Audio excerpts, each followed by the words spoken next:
السلام عليكم ورحمة الله وبركاته نحمده ونصلي على رسوله الكريم قال الله عز وجل في القرآن العظيم ولله على الناس حج البيت من استطاع إليه سبيلا সুপ্রিয় দর্শক মণ্ডলী, মহান আল্লাহ তাআলার শুকরিয়া আদায় করে আপনাদের সকলকে স্বাগত জানিয়ে আজকের সুন্দর আয়োজন শুরু করতে যাচ্ছি। আল্লাহ রাব্বি করিম পবিত্র কালাম হাকিমে আমাদেরকে বলে দিয়েছেন, জানিয়ে দিয়েছেন, আমাদেরকে হুকুম করেছেন আল্লাহ তাআলার ঘর বাইতুল্লাহ শরীফ পবিত্র স্থান।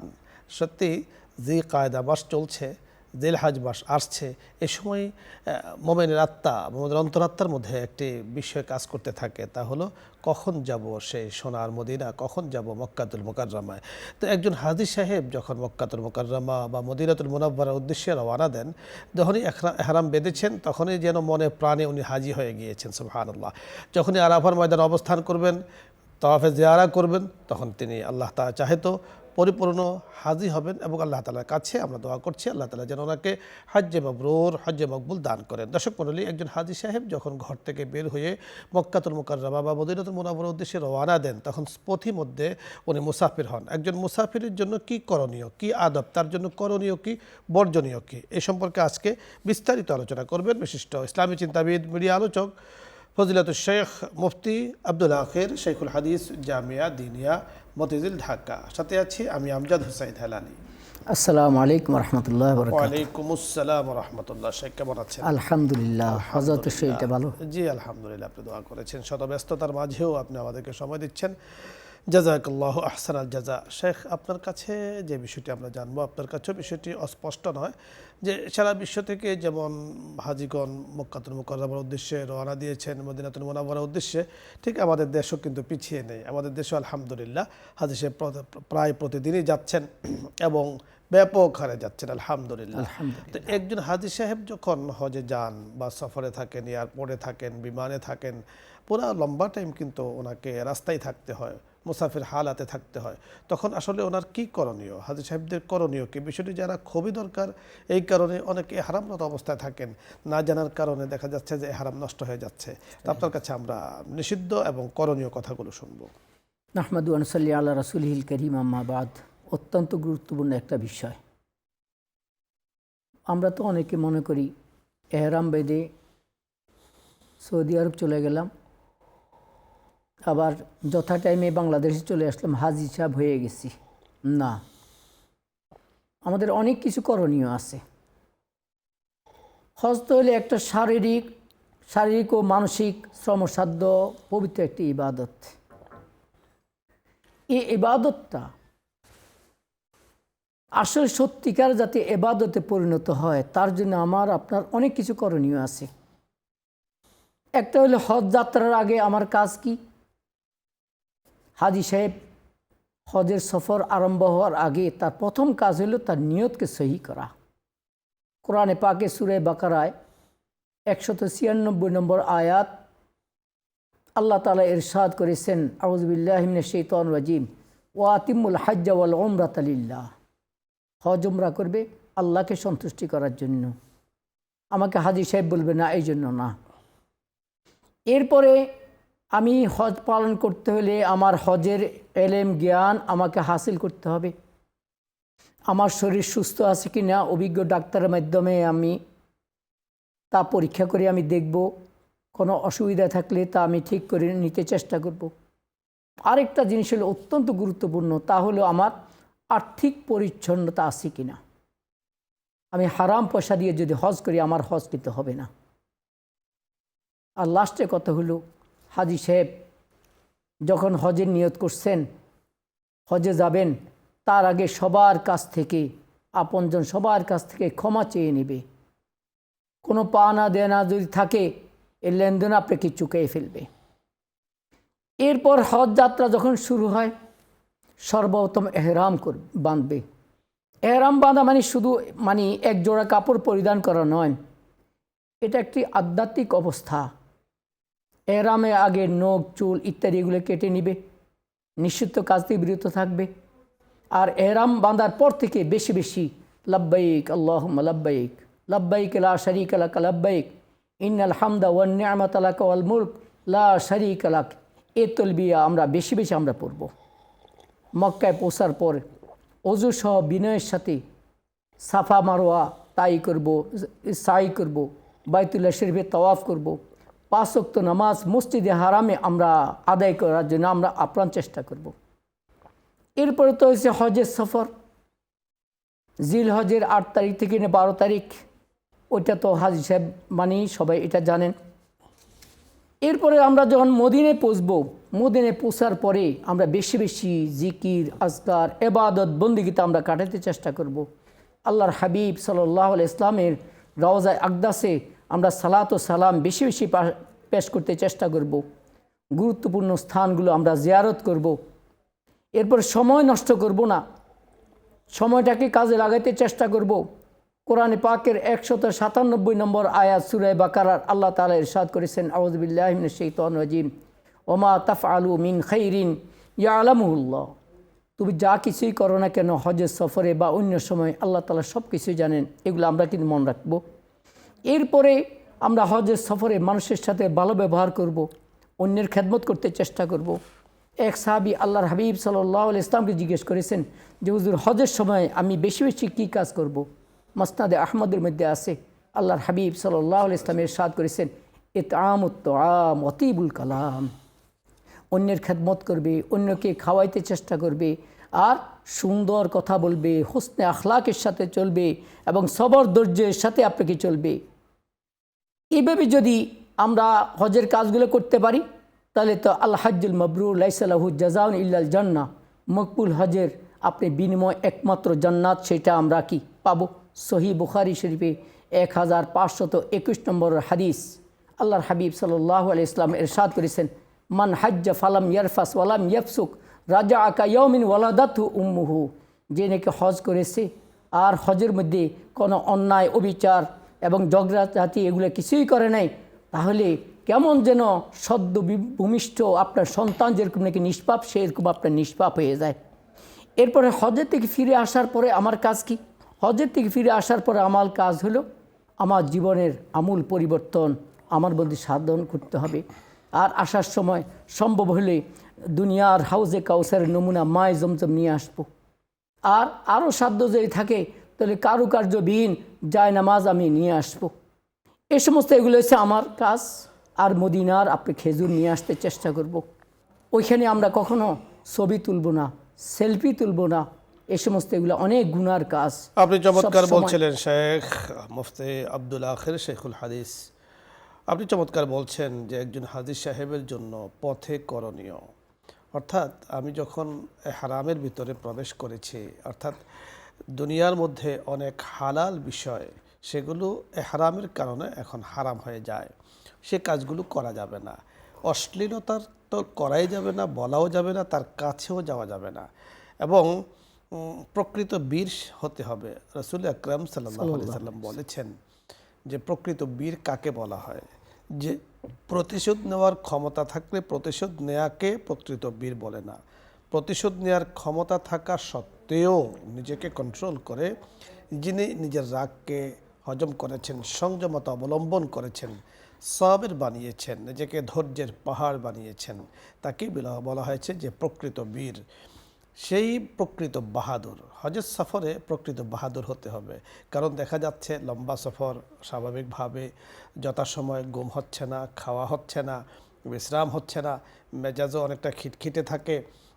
স্বাভাবিক জীবন যাপন থেকে যখন আমরা একটু সরে যাব তো অস্বাভাবিক জীবন যাপনের মধ্যে পড়ে যাব। ঠিক এই অবস্থায় নিজেকে কন্ট্রোল রাখতে হবে, কারণ আমি হারামে আছি। আমি এরপরে ঢোকার পর থেকেই শুরু হয়ে যাবে এখানে সময়, ওখানে সময়, কাজেই সময় ব্যয় হবে। সেখানে আমাকে ধৈর্যের সাথে সকল কিছু করতে হবে। সকল সাথীদের সাথেই সুন্দরমূলক আচরণ, ভালো আচরণ করা, এটা অত্যন্ত জরুরি, এবং জিকির করা, তেলাওয়াতের মধ্যে থাকা। দর্শক মণ্ডলী, আলোচ্য বিষয়ে যদি আপনাদের আরও কোনো কিছু জানার থাকে, আমরা চেষ্টা করেছি আমাদের হাজী ভাই যারা আছেন ওনাদের জন্য কিছু দিক নির্দেশনামূলক কথা বলতে। আপনাদের যদি আরও কিছু জানার থাকে, বুঝার থাকে, আপনি চাইলে প্রশ্ন করতে পারেন, অথবা ইসলামের যে কোনো মাসলা মাসাইল নিয়ে আপনি প্রশ্ন করুন। আমরা হজের যে বিষয়টা, এই বিষয়টাকে আমরা অত্যন্ত গুরুত্বের সাথে আলোচনা করছি, কারণ আমাদের মাঝে অনেকেই আছেন বিষয়টি খেয়াল করছেন না। যে জিনিসের আলোচনা যত বেশি হয় তার গুরুত্ব তত বাড়ে। দর্শক জি, আপনি কানেকশন পেয়েছেন। আসসালামু আলাইকুম। দর্শক কে বলছিলেন, কোত্থেকে বলছিলেন, প্রশ্ন বলুন। হ্যালো, আসসালামু আলাইকুম। ওয়ালাইকুম আসসালাম। হুজুর, আমি সুনামগঞ্জ ধরমপাড়া থেকে ইনুল বলছিলাম। জি, হুজুর, অনুরোধ, প্রশ্ন আজকাল আমরা একটা জিনিস দেখতে পাই, যারা উমরা এবং হজ করতে যান, বিমানবন্দরে যে একটা ফুট দেন যে আমি উমরা করতে যাচ্ছি, হজ করতে যাচ্ছি, যাদের বিমানবন্দরে যে একটা ফুট দেন, খাবায় খাবায় আপনার তোয়াব করে একটা ফুট দেন। প্রশ্ন হলো আমার যে এতে করে কি আপনার হজের যে লক্ষ্য উদ্দেশ্য এটা কি বিঘ্নিত হয় না, এবং এতে কি রিয়া প্রকাশ পায় না? বুঝতে পেরেছেন। জি, জি, ধন্যবাদ। আমরা কথা বলছি, তো আমরা ইউনুস সাহেব, আলোচনাই আপনি করছি শুনতে থাকুন। যে আমার হজের আগে আমি নিয়ত সহি করব। বাকি যদি উনি পোস্ট দেন এই নিয়তে যে সবাই আমার জন্য দোয়া করবে, কিন্তু যদি নিয়ত যদি হয় যে আমি হজে যাইতেছি, সবাই আমাকে হাজী সাহেব বলবে, এই সমস্ত নিয়ত যদি থাকে তাহলে তো তার হজটা নষ্ট হয়ে গেল। এই বিষয়টি আমাদের অত্যন্ত, আমি মনে করব যে একটা চিন্তার কথা। জি, আমাদের ভাই বলেছেন যে পোস্ট, আমি কি নামাজ পড়ি তাহলে 1 রাকাত নামাজ পড়ছি তো একবার পোস্ট দিব, 2 রাকাত নামাজ পড়েছি 2বার পোস্ট দিব, আমি 5 ওয়াক্ত নামাজ পড়তেছি 5বার পোস্ট আমি দিব। তো কেন এটা আমি করছি, কেন, মানে উদ্দেশ্যটা কি? মানুষের জন্য দোয়া নিয়েই তো আমি যাচ্ছি, মানুষ আমাকে দোয়া করবেন, আমি দোয়ার জায়গায় যাচ্ছি, আমিও দোয়া করব, মানুষ আমার জন্য দোয়া করছেন হজের সফরে। মানে হতে পারে শেখ এ ধরনের কাজের দ্বারা একটা রিয়া প্রকাশ পায়, প্রকাশ পায়। মানুষকে একটা জানান দেওয়ার একটা মন মানসিকতা থাকে। আপনার যদিও না থাকে, পোস্টের পরে শয়তান দিয়ে দেয় যে তুমি তো একটা কাজ করেছো, তো তুমি তো এই নিয়তটা করলে তো পারো। কারণ তার উদ্দেশ্য হলো যে কাজটাকে নষ্ট করে দেওয়া, একটা ভালো মানুষের সুন্দর নিয়তকে অসুন্দর করে দেওয়া, এটাই কিন্তু তার কাজ। এজন্য আমরা বলবো আমাদের হাজী সাহেবদের জন্য, যাদের আবাদত করতে আমরা যাচ্ছি, রোজা রেখেছে আমরা কি পোস্ট দেই, জাকাত দিই আমরা কি পোস্ট দিই, হজটা একটা আবাদা, একটা ফরজ হুকুম আল্লাহ পাকের, আমি পালন করতে যাচ্ছি, সেখানে একটু সময় লাগে। নামাজ 5 ওয়াক্ত নামাজ পড়তে এত সময় লাগে না, সেক্ষেত্রে একটু সময় ব্যয় করছি। আমি খানায় কাবায় আবাদত করার সুযোগ পাচ্ছি, আল্লাহ পাকে শুকরিয়া আদায় করছি, জিকির আজকার করব। আসলে নাজায়েজ কোনো পন্থা, রিয়ার কোনো পন্থা, লোক দেখানোর কোনো পন্থা অবলম্বন করা একেবারেই অনুচিত। পরের দর্শক, আসসালামু আলাইকুম রহমতুল্লাহ। আসসালামু আলাইকুম স্যার, আমজাদ হোসেন হিলালি স্যার, ভালো আছেন? জি জি স্যার, হ্যালো, আসসালামু আলাইকুম। ওয়ালাইকুম আসসালাম। আমি আব্দুল জব্বার বলছিলাম স্যার। জি আব্দুল জব্বার সাহেব, প্রশ্ন। স্যার, আমি একটা বিষয় জানতে চাচ্ছি, আমার বন্ধুকে মাফ করবেন। এই যে আমরা মানে ভাত খাই, ভাত মাখে বাঙালি, তা আমরা ওয়াশরুমে যায়, মানে ওয়াশরুমকে বাথরুম বানাইছি, আসলে এটা শুনতে খারাপ শোনা যায়। এই ভাত আর ওই বাথরুমের ভিতর তফাৎ কি, এটা জি, ধন্যবাদ। বলা ঠিক কিনা তার জানাবেন। আসসালামু আলাইকুম। দুটো আসলে উচ্চারণ ভিন্ন, অর্থ ভিন্ন, বুঝতে পেরেছেন? না, বুঝতে পারিনি। আমরা তো ভাত খাই, জি, তো একটা হলো ভাত খাবার, উনি বলেছেন বাঙালি মাছে ভাতে বাঙালি, একটা প্রবাদ বাক্য আছে। আর আমরা ওয়াশরুমকে অনেকে বাথরুম বলে। জি, তাহলে এখানে বাথরুম বলতেছে, ওখানে ভাত, দুটোর মধ্যে বেশ কম আছে না? উচ্চারণ তো বেশ কম। উচ্চারণ বেশ কম, বানানে বেশ কম। ছোট ব দিয়ে আর কিছু ভাত, বড় ভ, বানানে বেশ কম, উচ্চারণে বেশ কম, অর্থে বেশ কম। ভাতের বিকল্প আপনি রাইস বলতে পারেন, চাউল বলতে পারেন, কিন্তু ওখানে বাথরুমের বিকল্প কি বলা হয়? টয়লেট বলা হয়, ওয়াশরুম বলা হয়, আরো অন্যান্য শব্দ বলা হয়। তো সেক্ষেত্রে এটা আসলে আঞ্চলিক ভেদে অনেকে অনেক শব্দ বলে থাকে। এখন আর মানে অনেকে কথা বলে না, অনেকে ওয়াশরুম বলে, সেখানে অনেক কিছু বলে। তো সেক্ষেত্রে এগুলো আসলে মানে বর্জ্য যেখানে ত্যাগ করা হয় বা ময়লার কথা, সেখানে ওই শব্দ ব্যবহার করা হয়। এটা আসলে দোষের তেমন কিছু না, তবে উচ্চারণগত যে বিষয়টি আছে এটা কিন্তু লক্ষণীয় বিষয়। আমরা বলবো কারো যদি উচ্চারণের সমস্যা থাকে তাহলে তিনি এটা নাই বলবেন। উনি অন্য শব্দ আছে, প্রতীকী শব্দ, এবং আমাদের আরবিতে বলা হয় মুরাদেব শব্দ, মানে এই শব্দের সমর্থকবোধক শব্দ আছে, আপনি চাইলে সেটাও বলতে পারেন, ব্যবহার করতে পারেন। জি, আসসালামু আলাইকুম রহমতুল্লাহ। হ্যালো হুজুর, আসসালামু আলাইকুম। ওয়ালাইকুম আসসালাম। হুজুর, বলুন। আয়াতুল কুরসি দিয়ে 1 রাকাত কি নামাজ পড়া যাবে? জি, আয়াতুল কুরসি দিয়ে 1 রাকাত নামাজ পড়া যাবে, অবশ্যই যাবে। কোরআন পাকের আয়াত, অসুবিধা কোনো অসুবিধা নেই। পরের দর্শক, আসসালামু আলাইকুম। হুজুর, আসসালামু আলাইকুম। ওয়ালাইকুম আসসালাম। হুজুর, কেমন আছেন আপনারা? আলহামদুলিল্লাহ, আল্লাহ তাআলা ভালো রেখেছেন। হুজুর, আমার একটা প্রশ্ন ছিল। জি হুজুর, বলুন। হুজুর, আমার একটা প্রশ্ন ছিল যে আমার আম্মুর অনেকগুলা মানত আছে, যে দোয়া দুরুদ এমন অনেক মানত আছে। এখন কথা হইলো যে যদি ওযু ছাড়া কি মানত পড়া যাবে নাকি? যদি শরীর পবিত্র থাকে তাহলে কি পড়া যাবে নাকি? কারণ অজু করে নিলে তো অনেকটা জি প্রস্তুতি নিতে ধন্যবাদ। হয়, তাহলে আমরা বুঝতে পেরেছি আপনার আম্মুর অনেকগুলো মান্যত আছে, জি সে মান্যতগুলো দোয়া দরুদের মান্যত। উনি মাগরিবের সময় এটা পড়বেন, আসার সময় এটা পড়বেন। অনেক সময় যদি শরীর খারাপ থাকে কোনো কারণে, তখন এই মান্যত কিভাবে পূরণ করবেন? এটা আসলে মান্যত না, এটা হচ্ছে আসলে উনার মনের একটা সংকল্প, আমি আসর পরে এটা পড়বো, মাগরিব পরে এটা পড়বো, এশার পরে এটা পড়বো, এটাকে মান্যত বলা হয় না। এটাকে মান্যত বলা হয় না। শরীয়তের মান্যত তো, মান্যত যদি ভঙ্গ করে তো তার কাফারা আসে, কাফারা দিতে এটা মান্যত না। এখন উনার যদি শরীর যদি খারাপ থাকে তো ওই টাইমে এটা উনি করবেন না, পরক্ষণে করে নেবে, কোনো অসুবিধা নেই, এতে কোনো সমস্যা নেই। শরীয়তে মান্যতকে জায়েজ রেখেছে, বাট এই মান্যতটাকে নিরুৎসাহিত করা হয়েছে। মান্যতটা হলো যেমন আল্লাহ পাককে একটা শর্তের মধ্যে জড়িয়ে দেয়া, আপনি ওটা দিলে আমি এটা দেব, আসলে এটা একেবারে অনুচিত। উনারটা মনে হয় মান্যত না, ওনাটা মান্যত না, এটা নিয়ত বা সংকল্প। জি সংকল্প। পরের দর্শক, আসসালামু আলাইকুম।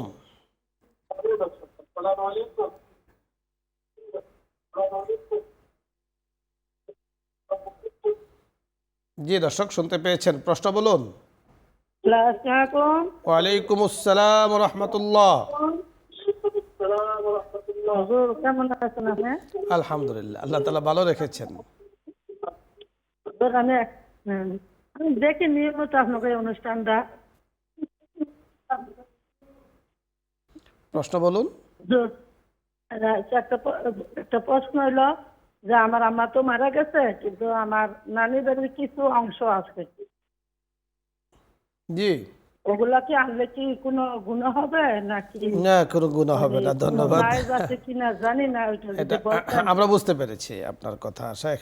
এটা তো উনার পাওনা, এটা নিয়ে আসবে, কোনো অসুবিধা তো নেই। আমাদের সমাজের একটি কথার প্রচলন আছে, যার কারণে আপনি বলেছেন যে ওটা অংশ আনলে নিলে গুনাহ ধ্বংস হবে হয়। কিনা। অংশ নিলে ধ্বংস হয় বা অংশ সকলে হয় না, একটা কথা আছে যে সকলের সয় না অংশ, আসলে না। মায়ের বাবার সন্তান যেমন পুত্র, বাবার সন্তান তেমন মেয়ে, সুতরাং এখানে অধিকারের সম্পদ উনি আনতে পারেন। একান্ত যদি ওনার প্রয়োজন না হয়, উনি সেটাকে ভাইকে দিয়ে আসতে পারেন অথবা কোনো জায়গায় দান করতে পারেন, সে অধিকার কিন্তু তার আছে, কিন্তু সম্পদ তাকে আনতে কোনো সমস্যা নেই। পরে দর্শক, আসসালামু আলাইকুম।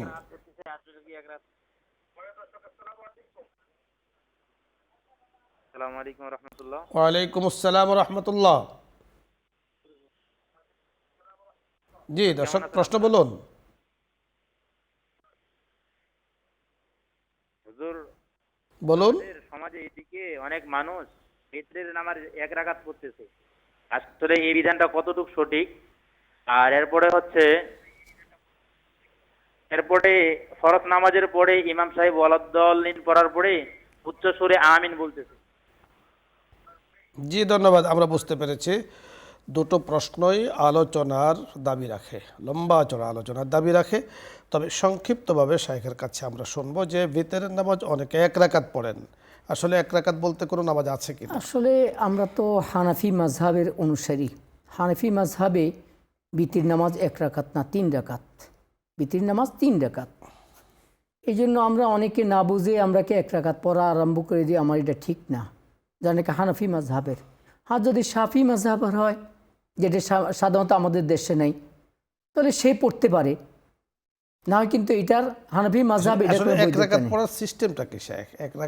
এক রাকাত তো কোনো নামাজ সাধারণত হয় না, মানে 2 রাকাত পড়ে উনি আরেক রাকাত এর সাথে যুক্ত করেন, তো সেখানে তো আসলে এক রাকাত হচ্ছে না, জি এক রাকাত হচ্ছে সেখানেও কিন্তু 3 রাকাতে হচ্ছে। হচ্ছে।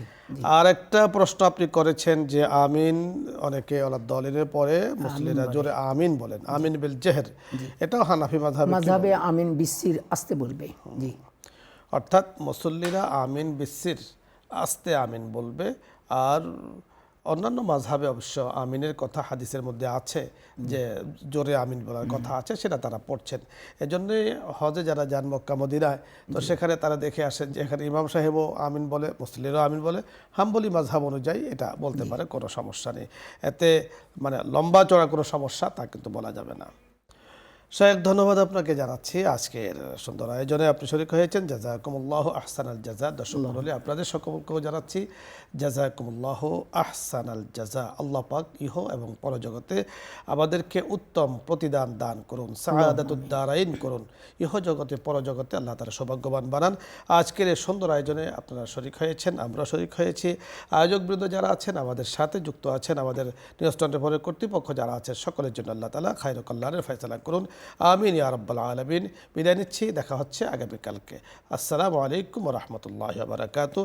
দোয়া হবে, দরুদ ইস্তেগফার পড়ি। আল্লাহুম্মা সাল্লি আলা সাইয়্যিদিনা আলহামদুলিল্লাহি রাব্বিল আলামিন, আসসালাতু ওয়াসসালামু আলা সাইয়্যিদিল আমবিয়াই ওয়াল মুরসালিন ওয়া আলা আলিহি ওয়া আসহাবিহি আজমাইন। اللهم ارزقنا زيارة الحرمين وارزقنا زيارة روضة حبيبك. اللهم ارزقنا زيارة الحرمين. اللهم ارزقنا بيتك العتيق وارزقنا زيارة روضة حبيبك يا الله يا كريم يا رحيم. মাওলাই করিম, আমরা গুনাহগার বান্দারা আপনার শাহী দরবারে হাত তুলেছি। ওগো করিম, ওগো রহিম, হজের এই সময় বহু হাজী সাহেবরা হজে যাচ্ছেন, আমরা দেখতে পাচ্ছি। ইয়া আল্লাহ, জীবনে বারবার বাইতুল্লাহর ইয়া আল্লাহ মুসাফির হওয়ার তৌফিক দান করেন। জীবনে বারবার এই সফরে আমাদেরকে অংশগ্রহণ করার তৌফিক দান করেন। যে বিষয় নিয়ে আমরা আলোচনা করেছি, বিষয়টি বুঝার তৌফিক দান করেন। যে অনুষ্ঠানে বসে হাত তুলেছে, অনুষ্ঠানকে আপনি কবুল করে নেন। যাদের কল্যাণে ইয়া আল্লাহ প্রতিদিনের সুন্দর প্রোগ্রাম সম্প্রচারিত হচ্ছে, ইয়া আল্লাহ তাও লাইভ সম্প্রচারিত হচ্ছে, সরাসরি মানুষ দেখতে পাচ্ছেন, উপকৃত হচ্ছেন, মেহরবানি করে ওনাদেরকে কবুল করে নেন। বিশেষ করে বসুন্ধরা পরিবারকে, চেয়ারম্যান মহোদয়কে, পরিবারের সদস্য যারা আছেন, আমরা যারা আছি, ইসলাম আমরা পরিবারের সদস্য যারা আছেন, নিউজ 24 সকলকে আপনি মাফ করে দেন।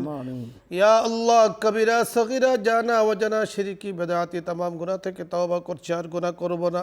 মেহরবানি করে আমাদের তওবার উপরে অটল থাকার তৌফিক দান করেন। ইলাহি গর কে দরিয়া এ গুনাহম তো মেদানে ও খুদ হস্তে গওয়াহম, গুনাহে বে আদদ রাবারে বস্তম, হাজারা বারে তওবা শিকস্তম। وصلى الله تعالى على خير خلقه محمد وعلى آله وأصحابه أجمعين برحمتك يا أرحم الراحمين.